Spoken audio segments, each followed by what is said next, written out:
is time for another book haul. In this video, I am going to be talking all the books that I hauled in the month of September.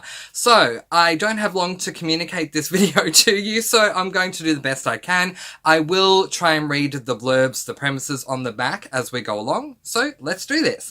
The first book that I hauled in September was this book, The Foxhole Court, by Nora Sakovic. I have the feeling that this might be a self-pub book because, yeah, there's no real information of a publisher in this book, and it feels like the feel of the book physically feels like a self-pub. But anyway, let's read the blurb on the back. Neil Jostin is the newest addition to the Palmetto State University EXE team. He's short, he's fast, he's got a ton of potential, and he's the runaway son of the murderous crime lord known as the Butcher. Signing a contract with the PSU Foxes is the last thing a guy like Neil should do. The team is high profile, and he doesn't need sports crews broadcasting pictures of his face around the nation. His lies will hold up only so long under this kind of scrutiny, and the truth will get him killed. But Neil's not the only one with secrets on the team. One of Neil's new teammates is a friend from his old life, and Neil can't walk away from him a second time. Neil has survived the last 8 years by running. Maybe he's finally found someone and something worth fighting for. This is an LGBTIQ plus book by an author I haven't read before, so I'm looking forward to getting to this one. We'll see how we go. The second book that I hauled in the month of September was this book, Call It What You Want, by Bridget Kemmerer. Who knew? Seriously, who knew? Who knew that aside from Letters to the Lost and More Than We Can Tell, that Bridget Kemmerer wrote another contemporary? I'm so happy about this because I did not enjoy the fantasy series that she wrote. I read the first one, the Beauty and the Beast retelling, and I wasn't a fan of that. Let's read the blurb. Okay. Is it okay to do something wrong for the right reasons? Rob lost everything when his dad was caught embezzling funds from half the town. His friends, his status at school, even his family. Although his father's suicide attempt failed, the dad he knew is gone. Megan was the typical overachiever until the pressure got to her last year. And when her sister comes home from college pregnant, keeping up the appearance of the perfect family might be too much for Megan to handle. When Rob and Megan are paired together for a calculus project, they're both reluctant to let anyone through the walls they've built. But when Megan learns of Rob's plan to fix the damage caused by his father, it could ruin more than their fragile new friendship.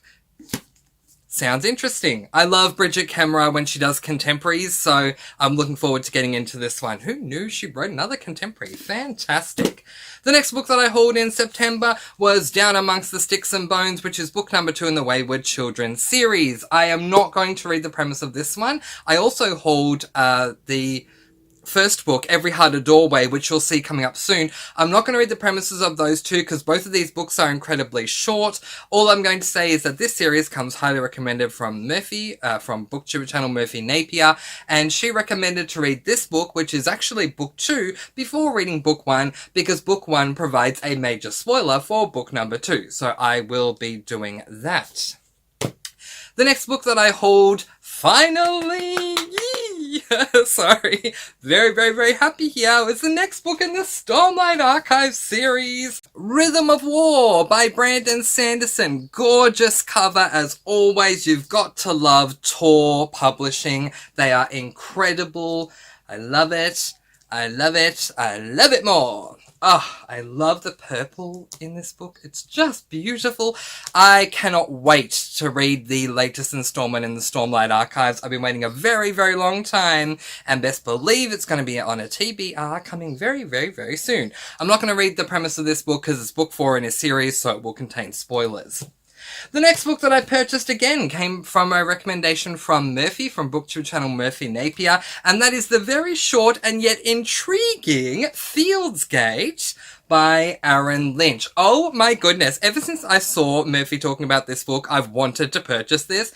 So apparently the basic little premise she's given, because again it is very short, is that it revolves around our protagonist who ends up going into like a labyrinth where she comes across some interesting creatures, including a leviathan, and that's all I needed to know. It sounds fantastic. It is incredibly paper thin, but apparently it doesn't matter that it's so short because it's still very impactful for such a short book. So I am so happy I finally have a copy of this book. Again, I'm not going to read a blurb or a premise or anything, but do feel free to check that out for yourself. I am so excited about this one. The next book that I hauled was book 1, the Wayward Children series, Every Heart a Doorway by Shannon Maguire. This is book number 1, but I will read this book second. And as I said earlier, I'm not reading the premise of this book because I don't want to be spoiled because it is really short. The next book that I hauled in the month of September was this book, Lock Every Door by Riley Sager. I've heard a lot of good things, so let's read the premise on the back. No visitors, no nights spent away from the apartment, no disturbing the other residents. These are the only rules for Jules Larson's new job as apartment sitter at the Bartholomew, one of Manhattan's most high-profile private buildings and home to the rich and famous. Recently heartbroken and practically homeless, Jules readily accepts the terms. When a neighbour confides the Bartholomew's dark history, Jules brushes it off as a harmless ghost story, but the next day her new friend has vanished, and then Jules discovers that her friend is not the first resident to go missing. This sounds so good! I love my thrillers when they're executed well. I am looking forward to reading this. And the final book that I hauled in the month of September was this book, another LGBTIQ plus book, which you can see with the beautiful cover. Oh, there's not enough covers out there with two guys kissing, so let's just again. Okay, I think again that this might be a self-pub. Yeah, I have the feeling it's a self-pub. But anyway, let's check out the blurb. So this is very Christmassy themed. It's called Mr. Frosty Pants, and it is by Letta Blake. Okay. This Christmas, can true love warm his frozen heart? When Casey Stevens went away to college 4 years ago, he ghosted on his straight best friend Joel Vreeland. He hoped time and distance would lessen the unrequited affection he felt, but all it did was make him miss Joel more. Home for the holidays, Casey hopes they might find a way to be friends again, but Joel's frosty reception reminds Casey of just how hard he had to fight to be Joel's friend in the first place. It's going to take a Christmas miracle to get past that cool facade again. Joel isn't as straight as Casey believes, and his years of pining for Casey have left him hurting and alone, caring for his abusive father and struggling to get by. Unable to trust anyone except his rescue dog, and with no reason to believe Casey is interested in him for more than a holiday fling, Joel's icy heart might shatter before it can thaw. Can Casey and Joel's love overcome mistrust, parental rejection, class differences, and 4 long years apart? Ooh. I'm oohing at class differences. I love class/caste systems in books, so I didn't know that there were class difference, but that's awesome. I'm really, really happy to read this. I want to read at least 12 LGBTIQ plus books by the end of the year, and with this one being Christmas themed, it just made me so happy, so we'll see how we go. But I am so excited about all of these books. So, very quickly, we'll go through them again. Letta Blake's Mr. Frosty Pants, Lock Every Door by Riley Sager, Every Heart a Doorway by Shannon Maguire, Feels Gate by Aaron Lynch,